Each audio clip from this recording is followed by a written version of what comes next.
Welcome back. Time now for the US elections, which are in a bit of a mess right now. Here's why.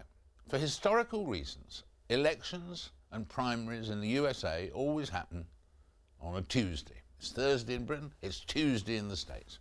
And that's turning out to be a problem this time around. Take a look at the calendar. This is our next January and February look. February the 5th will mark the date they're calling Super Duper Tuesday, when all these states will hold primary elections. Last week, Michigan State passed a law moving its primary to January the 15th. That's fine. But New Hampshire, by law, must hold its primary before anyone else. So that's January the 8th. But what about the so-called Iowa caucus? That has to happen before New Hampshire. So that'll be Tuesday, January the 1st. The 1st of January, that's a public holiday. It can't be then. So, unless these warring states can sort out their squabbles, it looks like the 2008 primaries could begin in 2007. Well, joining me now from Washington is that polling guru, Frank Luntz, who can shed some light on this matter and indeed all matters.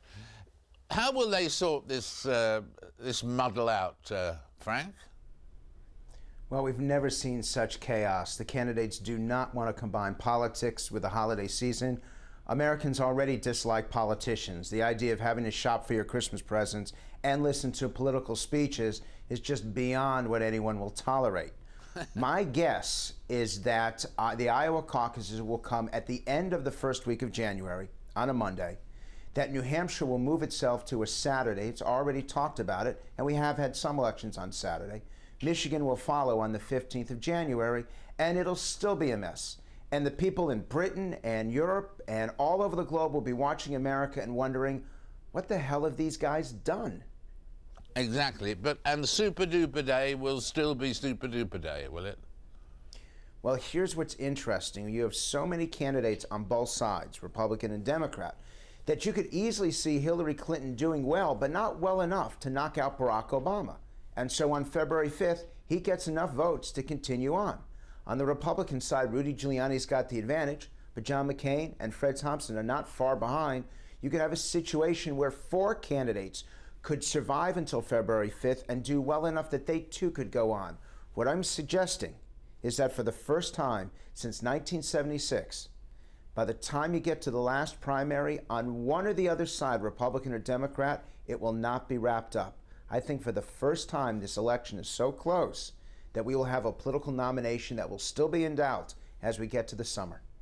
That's absolutely fascinating, because I remember in the days when, in 68 and 88, and all those times when it was a really long season and one was interviewing all the candidates, and of course it was right through till California in June and all that sort of thing. Now it just was about to look very sudden and quick, but the scenario that you just put forward makes it a slow, long business again, quite contrary to what people have been predicting. I call it the baton death march of politics. And by the way, it began already for people across the globe. They're just waking up to the American election. For us over here, we've been suffering through this now for the last 8 or 9 months. This will be the longest election season in modern American history. And what about with the time there is still to go? Is it too late for a surprise candidate? They talk about Mike Bloomberg, they talk about Al Gore, for instance. Just 2 examples. Is it too late for anybody like that to come into the race, given it may run on longer than they thought? Well, there are 3 candidates that people keep talking about. Newt Gingrich on the Republican side, and most polls show him at about 10%. I could see him entering. He's very well known. He may have trouble raising money, but he would immediately begin at double digits. On the Democratic side, Al Gore, who runs typically between 15 and 17%. The indication of whether Gore runs or not, and I say this seriously even though you'll take this as a joke, is his weight. If he still is rather rotund, you can bet that he's not running. But if he is slimmed down, you can assume that he's at least contemplating it. My guess at this point is that he won't make the race, because in every Democratic survey that's been taken in the last 6 months, even though he is known to every Democrat and respected by every Democrat, he comes in third behind Hillary Clinton and Barack Obama. Now, the third individual, the one that's most interesting, is of course Mike Bloomberg, who would run as an independent. This is a gentleman who has talked about spending money in terms of billions of dollars to run, and he actually could. And we won't know whether he's running or not until February or March of next year. So this is absolutely the best election season. I would tell those punters who have the opportunity to bet, don't, because you could still have a long shot come in. We haven't mentioned the inevitably controversial figure of Hillary Clinton. Is her campaign looking stronger or weaker than last time we talked? She has actually gained support over the last 60 days because her message is so clear and concise. Americans have shown a willingness to accept something and someone other than the typical. You don't have to be a white male anymore to lead America. In fact, her numbers among Democrats have improved remarkably. Now the question is, can she win over those swing voters? She's still divisive. She's still polarizing. But the Republican Party is so unpopular right now that you have to make Hillary Clinton the favorite for 2008. And what about Mr. Obama? Is his position strengthening? Again, an unorthodox choice in one sense, but where does he stand today? Barack Obama may be an unorthodox choice, and he's running an unorthodox campaign. The biggest fundraiser of the season was held last week. $3 million was raised at Oprah Winfrey's house. She's the most respected television personality in America. She's known across the globe. And when she holds a fundraiser, people pay attention. Obama is still in there. In fact, he's tied with Senator Clinton in Iowa and only a few points behind in New Hampshire. Nationwide, he's trailing. But this is a gentleman who's been able to prove that he can raise money, he's got a powerful message, and Democrats are listening. Do not count him out. Do not count him out. Do we count out the Republicans? It's dangerous to count them in. Here's the challenge. Most of the polling right now shows that Democrats have a 13 to 15 point advantage in who Americans want to win the White House. However, when you match up Rudy Giuliani, the top Republican, with Hillary Clinton, the top Democrat, she only wins by 1 or 2 points. So that there's a draw. She's pulling the Democratic percentage numbers down. That said, unless the war turns around, unless Republicans offer a clear alternative, and unless the President Bush's popularity increases, it's hard to see at this point a Republican keeping the Oval Office. Thank you very much indeed, Frank, for joining us. We look forward to resuming this dialogue as the months go by and seeing all those interesting points you were putting there at the end too, and the effect of the war and the delayed effect, if any, of Petraeus and so on. Thank you very much, Frank. While the United States is gearing up to elect a new president, we turn now to Turkey, who last month chose a politician with an Islamic background as its head of state for the first time in history. Not only that, but his wife wears the Islamic headscarf, again a first for this secular state. How will the election of Abdullah Gul, Turkey's new president, affect Turkey's accession negotiations into the EU? And how will the Turkish people react to the first president with an Islamic background? Joining me to shed light on the situation, as he did last time he was here, is Wolf Piccoli. Welcome, Wolf. Thank you. Actually, forgive me mentioning it, but last time you predicted, not altogether accurately, that Mr. Gul wouldn't make it.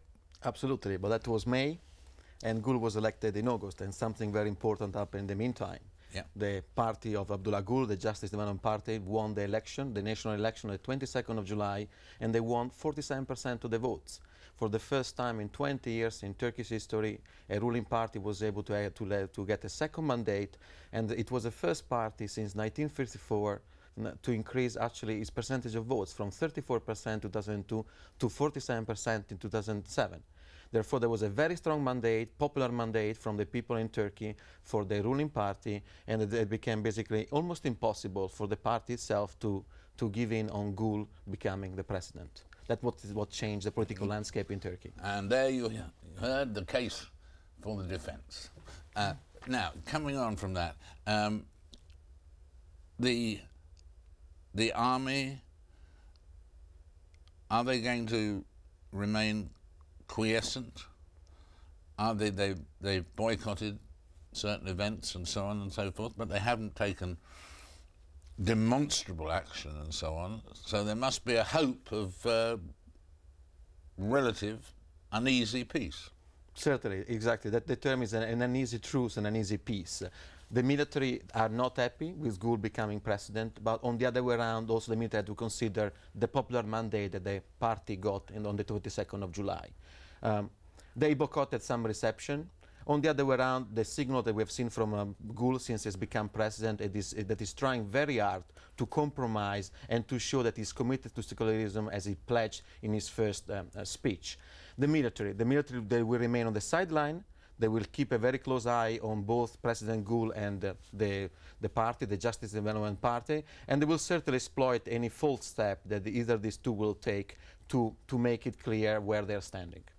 And will there be changes in the constitution, for instance? The ruling party is planning to change the constitution. This is certainly one of the potential flashpoints in Turkey for the next 6-7 months. We have seen leaks only so far, suggesting that they're looking, for example, in terms of they're looking to undermine the role of the military, to reduce the role of the military in Turkey. They're looking to change some of the premises in the constitution about the secular state, and these are potentially flashpoints in Turkey. We can certainly expect the opposition to jump on the ruling party and to exploit this.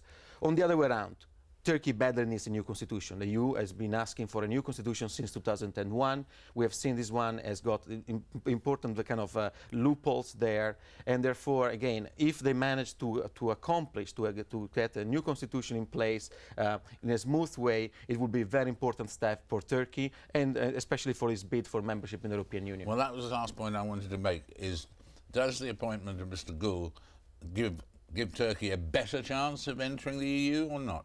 I think it does, and mainly for two reasons. First of all, on the personal level, President Gul, we have seen him in action. He was the foreign minister who spearheaded the Turkey accession talks with the European Union. He managed to get the talks open in 2005. He is a moderate figure and is very well regarded in Brussels. And we can certainly expect him to basically play a very important role as a president in terms of foreign policy. On the second dimension, also, we're going to have a very smooth relationship between the president and the government, contrary to what we have seen over the past 5 years, where the previous president was vetoing several laws that the government was trying to pass to meet the requirements of the European Union. Well, thank you very much indeed. Let's hope that your predictions, positive predictions, do come true. We thank you very much indeed for joining us. Unfortunately, we're at the end of our time for this edition of Frost Over the World, so do join us again in 7 days, when one of the things we'll be doing certainly is following up on that subject of Pakistan. Until then, goodbye for now.